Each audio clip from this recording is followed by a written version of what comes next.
오늘 우리 교회 공동체에 주시는 하나님의 말씀은 에스라 9장 3절부터 7절까지입니다. 거룩하신 하나님의 말씀입니다. 내가 이 일을 듣고 속옷과 겉옷을 찢고 머리털과 수염을 뜯으며 기가 막혀 앉으니 이에 이스라엘의 하나님의 말씀으로 말미암아 떠는 자가 사로잡혔던 이 사람들의 죄 때문에 다 내게로 모여오더라. 내가 저녁 제사 드릴 때까지 기가 막혀 앉았더니 저녁 제사를 드릴 때에 내가 근심 중에 일어나서 속옷과 겉옷을 찢은 채 무릎을 꿇고 나의 하나님 여호와를 향하여 손을 들고 말하기를, 나의 하나님이여, 내가 부끄럽고 낯이 뜨거워서 감히 나의 하나님을 향하여 얼굴을 들지 못하오니 이는 우리 죄악이 많아 정수리에 넘치고 우리 허물이 커서 하늘에 미침이니이다.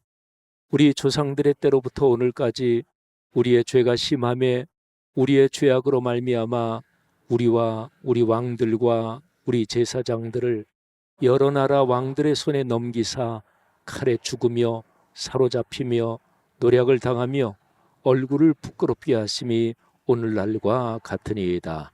아멘. 사람은 살면서 탄식할 때가 있습니다. 예기치 않은 어려운 문제가 내 삶을 덮칠 때, 그때 탄식하지요. 또 내가 애쓰고 노력했던 어떤 일이 뜻대로 되지 않고 실패로 돌아간다든지 또는 물거품이 될 때, 그때 또 사람은 탄식하게 되지요. 경제적인 면이나 또는 인간관계 측면 또는 건강, 사람을 탄식하게 하는 것은 여러 가지가 있죠. 근데 절망 상태하고 탄식하는 거하고는 조금은 좀 다르다고 볼 수가 있습니다. 절망은 희망 또는 소망이 끊어진 상태, 이 절자가 끊어질 절자잖아요. 그러니까 절망 상태까지는 아니지만 그런데 삶에서 탄식하고 또 어려워서 고통스러워하는 때가 있습니다. 여러분의 삶은 한번 돌아보시건대 언제 살아오면서 아주 깊이 탄식하셨습니까? 그리고 또 하나 질문은 그 탄식을 어떻게 극복하고 이겨내셨죠? 한번 머리에 떠올려 보시기를 바랍니다. 혹시 오늘 예배하는 여러분들 중에서 지금 내 삶이 탄식하고 있는 상태입니다, 이런 분들도 계실지 모르겠습니다. 그러면 지금 그 상태에서 탄식하고 있는 상황을 넘어서기 위해서, 이겨내기 위해서 어떻게 방향을 잡고 계시고 또 어떻게 하고 계십니까? 오늘 제 설교 제목이 탄식과 소망입니다. 그런데 제가 이 탄식이라는 이 상황을 강조하기 위해서 오늘 성경 본문 에스라 9장 말씀에서 탄식에 대한 부분만 제가 설교 본문으로 골랐습니다. 그러니까 오늘 3절부터 7절에는 아주 절절한 절박한 탄식하는 상황이 기록이 되어 있죠. 그런데 9장을 쭉 읽어 내려가고 그리고 10장 초반까지 넘어가면 거기에 소망의 상황도 기록이 되어 있습니다. 자, 오늘 여기 성경 말씀에서는 에스라라고 하는 사람이 아주 절박하게 탄식하는 내용이 기록이 되어 있습니다. 에스라가 이스라엘 백성들이 하나님 앞에서 범죄하고 있고 특별히 지도자들이 범죄하고 있다, 이런 얘기를 듣고 기가 막혀서, 오늘 여기 우리가 함께 봉독한 설교 본문에는 기가 막혀, 이런 얘기가 두 번이나 표현이 나오죠. 기가 막혀서 에스라가 겉옷과 속옷을 찢고 그리고 수염 머리털을 자기 손으로 쥐어 뜯고 그러면서 탄식한다, 이런 말씀이 나오고 있습니다.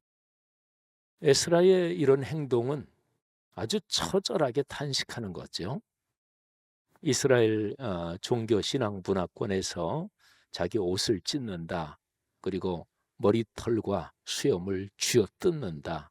이거는 하나님 앞에서 처절하게 회개하고 또는 참담한 상황에서 하는 행동입니다.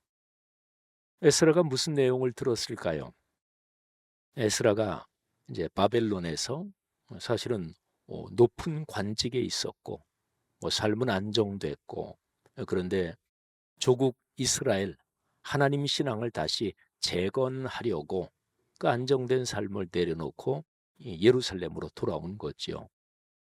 근데 이 에스라가 돌아와서 이런저런 상황을 헤쳐나가면서 다시금 이스라엘 백성을 말씀 위에 세우려고 애를 쓰는데 어느 날 소식을 들은 거예요.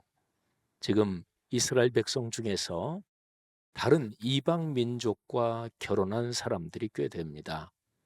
근데 그 중에서 제사장, 레위인, 지도자들까지도 그런 사람들이 있습니다. 하는 소식을 들은 거예요. 근데 이 소식을 듣고 에스라가 옷을 찢고 머리털과 수염을 쥐어뜯으면서 기가 막혀서 탄식을 했는데 이게 왜 그렇게 기가 막힌 소식일까요? 요즘하고 그때하고는 상황이 다른데요. 이 구약 성경 시대에 민족마다 섬기는 신이 있었습니다. 예외 없이 거의 다 민족마다. 그러니까 다른 민족하고 결혼한다는 것은 그쪽의 신을 받아들인다는 것을 의미하고요. 우상 숭배지요. 또는 신앙이 혼합된다는 것을 의미합니다. 그래서 이제 구약 성경에서는 다른 민족과 결혼하지 말라. 이게 아주 엄격한 명령 중에 하나입니다. 오늘날하고는 달라요. 오늘날 내 자녀가 이제 사위를 볼 때 또 며느리를 볼 때 내 아이들은 신앙생활을 하는데 그런데 사귀는 그 사람이 신앙생활을 안 한다. 그럴 때도 결혼하는 경우도 있죠. 오늘날은 괜찮기도 합니다. 또 그렇게 결혼을 해서 그 사위 될 사람, 며느리 될 사람에게 기독교 신앙을 전하고 또 그리스도인이 되고 그러면 좋은 것이니까.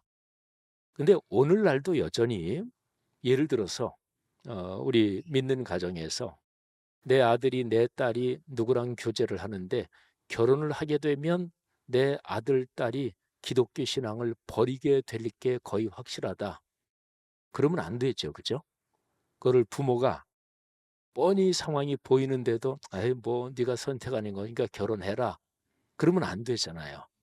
만일에 부모가 그 상황을 중요하게 생각하지 않는다면 그 부모가 생각하는 기독교 신앙이 진지하지 않다는 거지요. 그런 상황도 있어요.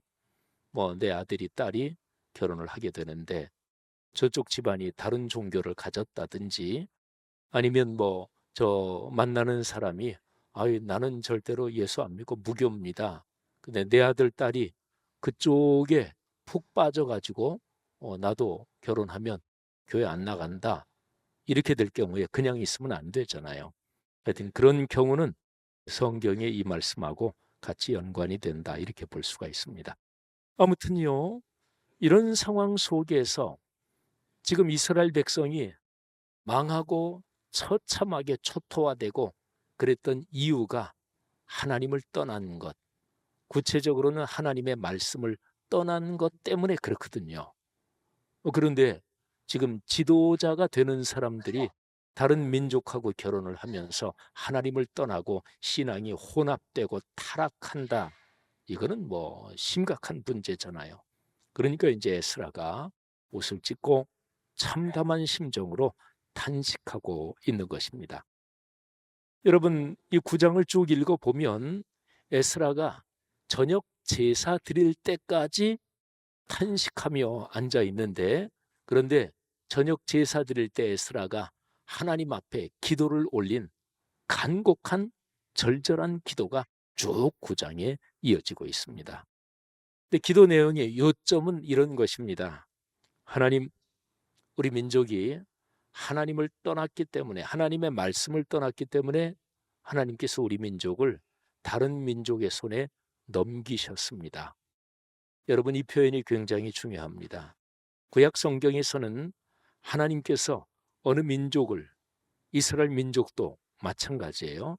하나님이 심판을 하실 때, 징계를 하실 때 그 민족을 다른 민족의 손에 넘긴다, 이런 표현이 나옵니다. 이스라엘 민족이 하나님께 어떤 전쟁을 앞두고 기도하면서 하나님, 이 전쟁 해야 될까요? 그때 하나님이 응답하시는 내용이 이런 식으로 기록된 경우가 굉장히 많습니다. 그래, 나가서 싸워라. 그 민족을 너희 손에 넘긴다. 또 이스라엘 민족이 죄악에 깊이 빠져들어갈 때 하나님이 그것 때문에 너희를 다른 민족의 손에 넘긴다.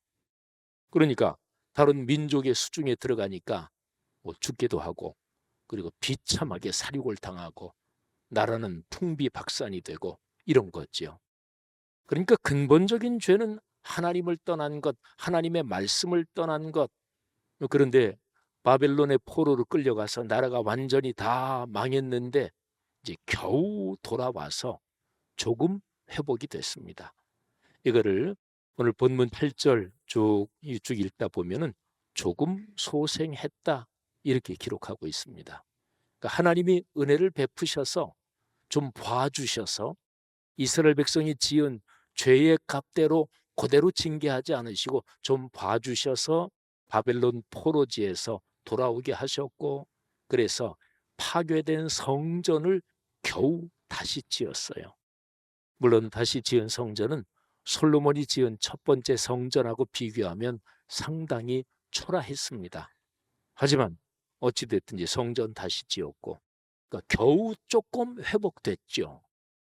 그런데 뭐 아직까지 이 성전이 제 기능을 하지 못하고 있었습니다. 성전은 겨우 지어놨는데 그 성전을 둘러싸고 있는 예루살렘 성벽이 다 허물어진 채 있으니까 예루살렘이 옛날처럼 강성해지는 거를 그 위쪽에 사마리아, 또 아래쪽에 동남쪽에 있는 아라비아 쪽, 뭐 이쪽 사람들이 결코 원하지 않는 거죠. 그러니까 계속해서 방해하고 공격하고 이러고 있는 상황이었습니다. 그래서 에스라가 자기 인생을 걸고 바벨론에서 안락하고 그리고 편안한 삶을 포기하고 자기 인생을 걸고 예루살렘에 올라온 것입니다. 에스라는 그 당시에 페르시아 바사 제국의 왕에게 아주 각별하게 총애를 받는 사람이었습니다. 성경 기록을 보면 에스라가 왕에게 구하는 것은 왕이 다 들어준다, 이 정도로 총애를 받는 사람이었습니다. 그래서 왕이 에스라를 예루살렘으로 가도록 허락하면서 막강한 권한을 주는데 에스라의 지시에 따르지 않는 사람들을 죽일 수 있는 사형권까지 줍니다. 이게 에스라 앞에 읽어보면 나오지요. 얼마나 막강한 권한을 가졌을까요? 그러면 지금 상황 같은 경우에 에스라가 바사 제국, 페르시아 제국 안에서 페르시아 황제에게 받은 그 권한을 가지고 이스라엘 민족에서 다른 민족과 결혼한 이 지도자들을 몽땅 잡아들여서 사형을 시킨다 그러면 뭐 무시무시한 상황이니까 다른 사람들이 감히 다른 민족하고 결혼할 엄두를 내지 못하겠죠. 근데 에스라가 그렇게 일을 처리하지는 않습니다. 자, 아무튼요, 에스라가 탄식하며 절박하고 절통해서 그렇게 거의 하루 종일을 그렇게 엎드려서 탄식하고 있다가 저녁 기도 시간이 됐을 때 하나님 앞에 기도를 올리는 거예요. 하나님이 봐주셔서 우리가 조금은 소생했습니다. 그런데 우리가 이 상황에서 또다시 범죄하면 하나님 앞에 우리가 어떻게 설 수 있겠습니까? 그때는 완전히 망할 것입니다. 이런 기도를 하나님 앞에 올리는 거예요. 기도 올리면서 이 에스라가 하나님 앞에 얼굴을 들지 못하겠습니다. 우리의 죄가 차고 넘치고 우리의 죄가 정수리에 넘치고 그야말로 보통 하는 말로 태산보다 커서 어떻게 주님 앞에 얼굴을 들지 못하겠습니다. 이렇게 기도합니다. 근데 이제 에스라의 기도 내용을 조금 찬찬히 살펴보면 지금 하나님이 조금 소생하게 하신 상태에서 우리가 또다시 범죄한다. 근데 또다시 범죄하는 구체적인 내용이 무엇인지가 에스라의 기도 가운데 정확하게 나옵니다.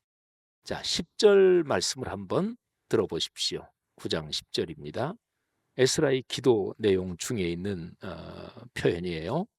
우리 하나님이여, 이렇게 하신 후에도, 그러니까 하나님이 다시금 조금 소생하게 하신 후에, 이렇게 하신 후에도 우리가 주의 계명을 저버려 싸우니 이제 무슨 말씀을 하오리까?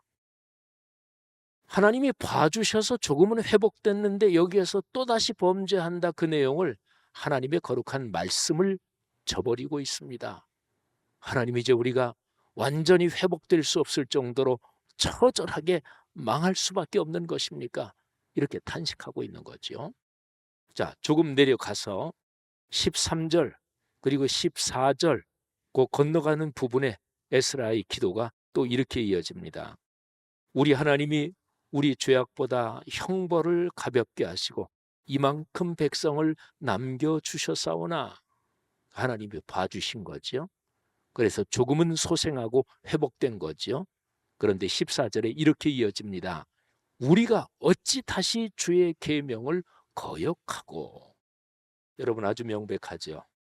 에스라가 탄식하고 절절하게 하나님 앞에 올린 기도, 그 내용이 분명하잖아요. 하나님이 은혜를 베푸셔서 조금 소생하게 해주셨는데 우리 민족이 또다시 범죄하고 있습니다. 그 중심 내용은 다시 말씀을 저버리고 하나님의 거룩한 말씀의 명령, 말씀의 계명을 어깃장을 놓고 그렇게 살아가고 있습니다. 에스라가 하나님 앞에 통곡하면서 엎드려서 울며 기도합니다. 그런데 에스라가 그렇게 하나님 앞에 엎드려서 탄식하는데 사람들이 모여듭니다. 바벨론 포로지에서 다시 예루살렘으로 귀환한 1차 귀환자들이 있었고 2차 귀환자들이 있었고 여러 차례에 걸쳐서 예루살렘으로 돌아옵니다. 그런데 그 돌아온 사람들 중에서 다음과 같은 사람들이 탄식하는 에스라 주변에 모여듭니다. 4절에 보면 이렇게 기록이 되어 있습니다. 에스라가 탄식하면서 옷을 찢고 머리털과 수염을 뜯으며 기가 막혀 앉아 있었는데 이에 이스라엘의 하나님의 말씀으로 말미암아 떠는 자들이 에스라의 주변에 모여들기 시작했습니다. 자, 하나님 말씀 앞에서 경외심을 가지고 하나님의 말씀이 두려운 줄 알고 하나님의 말씀이 진리의 말씀인 줄 아는 사람들, 그 사람들이 떨면서 통곡하는 에스라 주변에 점점 모여들기 시작합니다. 그러면서 함께 탄식하는 거예요. 저녁 기도 시간쯤 됐을 때는 에스라가 성전 앞에서 엎드려 울며 기도하는데 거기 모인 사람들이 다 그렇게 함께 통곡하면서 기도했습니다. 몇 명이나 모였을까요? 성경은 거기에 에스라 주변에 모인 사람들이 몇 명인지는 기록하지 않고 있습니다. 그런데 바벨론에서 돌아온 사람들이 다 해서 한 몇만 명은 됐거든요. 그러면 거기에 모여든 사람들이 몇만 명이 다 모이진 않았을 것입니다. 그런데 적어도 몇천 명은 모였을 것입니다. 그리고 또 생각해 보세요. 에스라가 페르시아 바사의 황제에게 사형 권한까지 가지고 온 막강한 사람이다. 아마 이런 것도 좀 작용도 했겠죠. 그런데 기본적으로 하나님의 말씀 앞에서 떠는 사람들이 모였고 아마 몇천 명 정도는 모여서 통곡하며 하나님 앞에 기도했습니다. 여러분, 몇천 명이 통곡하시는 장면을 한번 보신 적이 있습니까? 살아오시면서. 제가 이 말씀을 묵상하면서 그 생각을 해봤더니 몇천 명이 통곡하는 장면은 저도 본 적이 없습니다. 혹시 영화나 이런 데서는 몇천 명이 절절하게 통곡하면서 기도했습니다. 그런 상황에서 한 사람이 에스라에게 다음과 같이 제안합니다. 그 사람의 이름은 스가냐라고 하는 사람입니다. 자, 이 스가냐가 에스라에게 이렇게 얘기합니다. 10장으로 내용이 넘어가는데요. 10장 2절, 3절 말씀을 한번 들어보세요. 스가냐가 에스라에게 이르되 우리가 우리 하나님께 범죄하여 이 땅 이방 여자를 맞이하여 아내로 삼았으나 이스라엘에게 아직도 소망이 있나니 제 설교 제목은 탄식과 소망인데 소망은 바로 10장 초반 부분 여기에서 따온 단어입니다. 스가랴가 얘기해요. 에스라 지도자요. 우리에게 아직까지 소망이 있습니다. 그 소망이 무엇인지, 소망의 끈이 무엇인지 바로 이어지는 3절의 기록이 되어 있어요. 3절이 이렇습니다. 곧 내 주의 교훈을 따르며 우리 하나님의 명령을 떨며 준행하는 자의 가르침을 따라 이 모든 아내와 그들의 소생을 다 내보내기로 우리 하나님과 언약을 세우고 율법대로 행할 것이라. 이게 소망의 길이다. 스가랴가 에스라에게 이렇게 말씀을 드립니다. 자, 요점은 그것입니다. 하나님의 말씀대로 삶에서 순종합시다. 그런데 지도자가 중요하잖아요. 여기 3절 말씀에 내 주의 교훈을 따르며 여기서 내 주는 에스라를 말합니다. 에스라님, 당신의 명령과 가르침을 따라, 그리고 또 하나는 하나님의 명령, 하나님의 말씀을 떨면서 순종하는, 하나님을 경외하면서 순종하는 그런 사람들의 가르침을 우리가 따라서 하나님 앞에서 언약을 세우고 그 언약대로 순종하면 우리에게 아직 소망이 있습니다. 이런 얘기죠. 여러분, 요점이 아주 분명하죠. 에스라가 하나님 앞에 절절하게 통곡하면서 기도하는 내용에서 하나님이 조금 소생하게 하셨는데 다시 우리가 범죄합니다. 그 범죄하는 내용이 다시 말씀을 저버리고 있습니다. 그러면 소망은 어디에 있어요? 스가랴가 정확하게 에스라의 통곡, 에스라의 기도를 이해했어요. 스가랴도 아주 귀한 지도자입니다. 다시 하나님의 말씀으로 돌아가 말씀에 순종하면 우리가 소망이 있습니다. 그러면서 이 스가랴가 에스라에게 이렇게 얘기합니다. 에스라여, 이 일을 당신이 주장하셔야 됩니다. 일어나십시오. 우리가 돕겠습니다. 힘써 행동하십시오. 사랑하신 여러분, 오늘 이 본문 말씀에서 탄식의 이유가 무엇인지, 그리고 거기에서 소망으로 걸어가는 길, 그 방향이 무엇인지 이게 아주 명백하죠. 그렇죠? 탄식의 이유는 하나님께 그렇게 매를 맞고도 말씀을 또다시 저버리고 있고 말씀을 또다시 옆으로 치워버리고 있는 것입니다. 소망의 끈, 소망, 다시 희망을 회복하는 길은 말씀으로 다시 돌아가 말씀에 순종하는 길입니다. 자, 제가 설교 초반에 여러분들께 드렸던 질문, 그 질문을 다시 한번 떠올려 보십시다. 살아오시면서 언제 아주 깊이 탄식하셨습니까? 또 그 탄식의 상황을 어떻게 극복하셨나요? 근데 두 번째 질문은 지금 탄식하고 있는 분이 계십니까? 그리고 그 탄식의 상황을 어떻게 극복하려고 지금 방향을 잡고 있고 무슨 끈을 쥐고 계십니까? 사랑하는 여러분, 오늘 성경 말씀은 우리 그리스도인들에게 언제든지 어떤 상황에서든지 적용되는 신앙의 가르침을 주고 있습니다. 탄식의 상황은 말씀을 잊어버리고 말씀과 무관하게 살 때 그때 그리스도인의 삶은 탄식할 수밖에 없다, 이런 것이고요.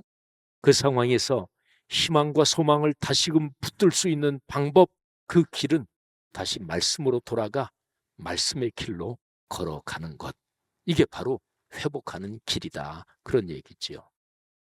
성도 여러분들이요, 한번 이런 생각을 해보세요. 과거 지나간 삶을 떠올려 보셔도 좋고 또 지금 그런 상황이 있으면 지금 떠올려 보셔도 좋습니다. 탄식의 상황을 해결하는 방법은 사람마다 다릅니다. 어떤 사람은 아휴, 조금 견디고 뭐 시간이 약이지, 뭐 시간이 지나면 마음도 좀 괜찮아지겠고 또 어떤 뭐 길이 생기겠지. 이거는 굉장히 지혜로운 생각이에요. 견디는 것, 그리고 시간이 가면 뭐 심정도 좀 괜찮아지고, 이거는 인간 누구에게나 다 마찬가지예요. 훌륭한 생각입니다. 그러나 그렇게 해서 근본적인 탄식의 원인, 그것까지 다 말끔하게 해결이 될까요?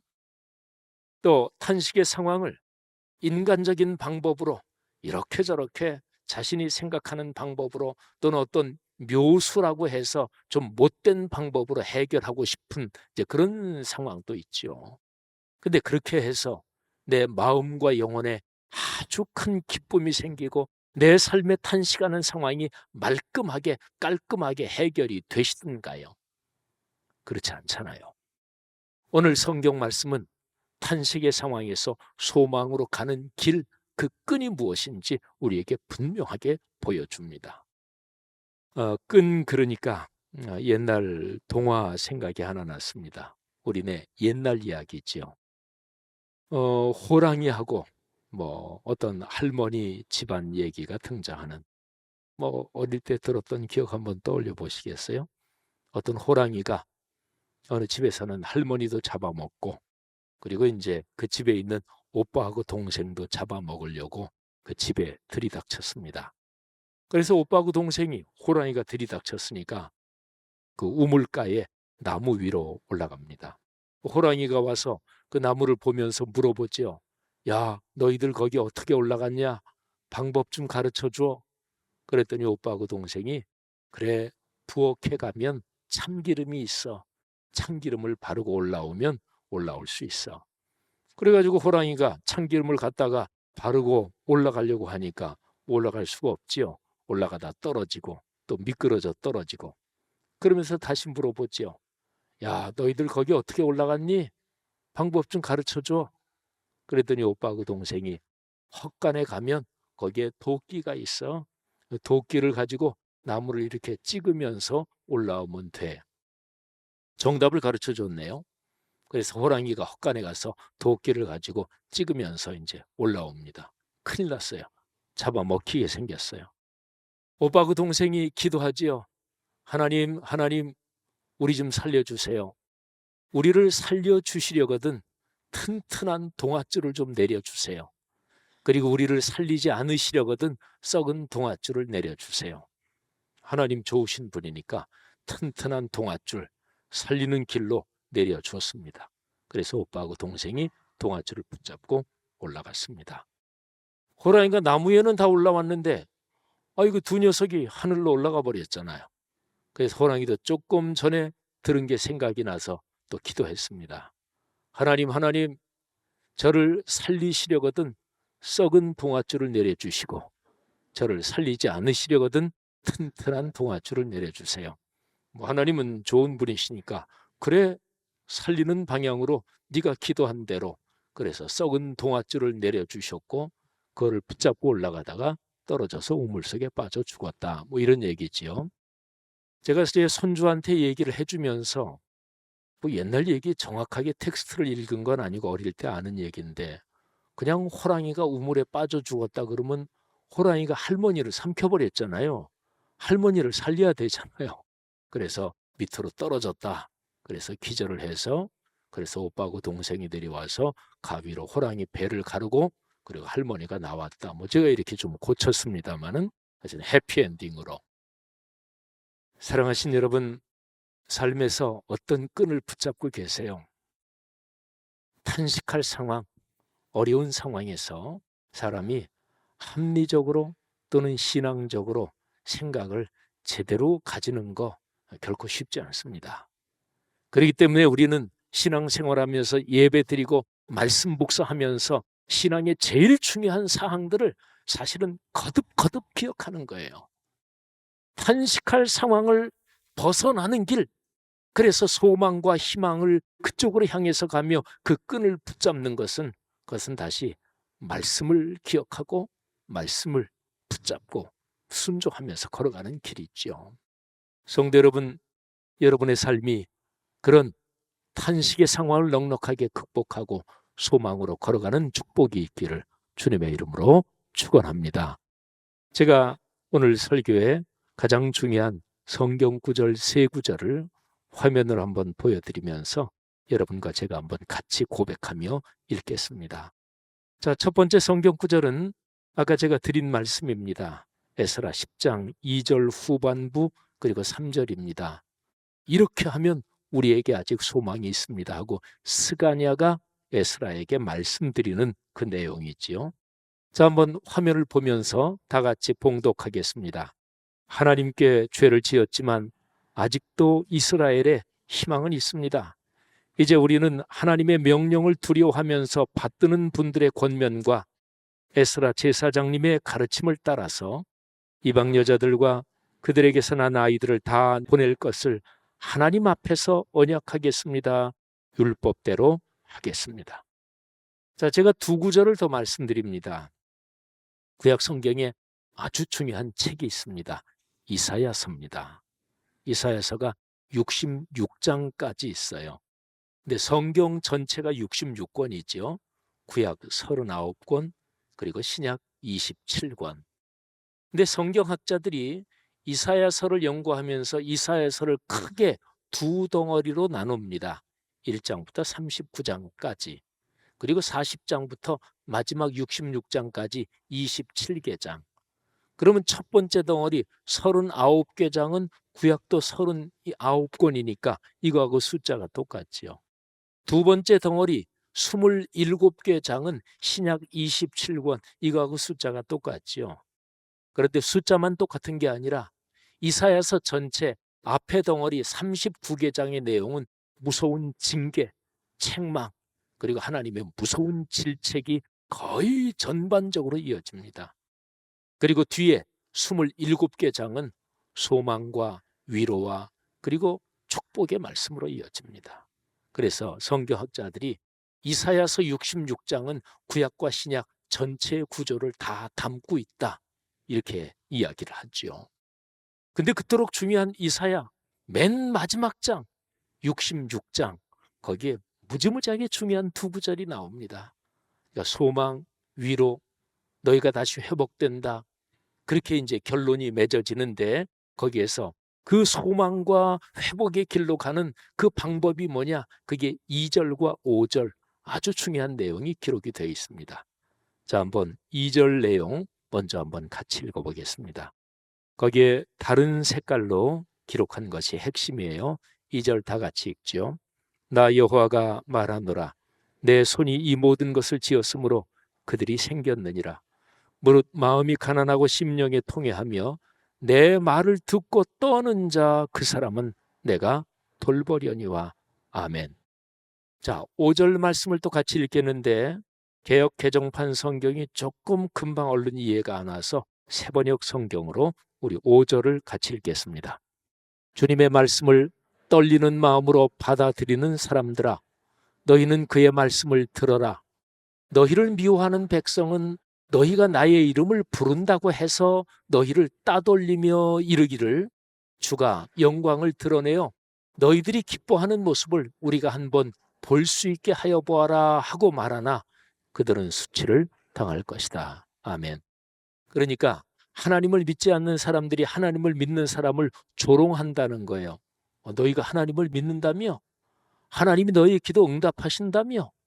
한번 좀 보여줘봐 하고 조롱한다는 거예요. 그런데 하나님께서 그렇게 조롱하는 사람을 심판하신다. 그리고 주님의 말씀을 떨리는 마음으로 받아들이는 사람들, 하나님이 그런 신앙인들을 보호하신다, 이 말씀입니다. 살아가시는 여러분, 말씀으로 돌아가는 게 참 중요한 것이, 믿음은 들음에서 나는데 들음은 하나님의 말씀에서 나온다고 로마서 10장에서 말씀하고 있습니다. 그러니까 말씀으로 돌아가면 믿음이 생겨요. 믿음이 깊어지고 강해지면 두려움이 없어져요. 그러면 됐잖아요. 삶에서 겁나는 거 없으면 됐죠. 겁나는 거는 하나만 겁나면 돼요. 하나님, 그분을 경외하고 하나님의 거룩한 말씀이 진리의 말씀이요, 그 말씀에 기록한 대로 그 말씀은 오늘도 작동한다는 이 말씀에 두려워 떠는 이거 하나만 분명하면 됩니다. 그러면 세상 그 어떤 것도 겁나지 않는 거지요. 성도 여러분들이요, 이 신앙으로 탄식할 상황 또는 여러분의 삶의 어려움 넉넉하게 이겨내시기를 주님의 이름으로 축복합니다.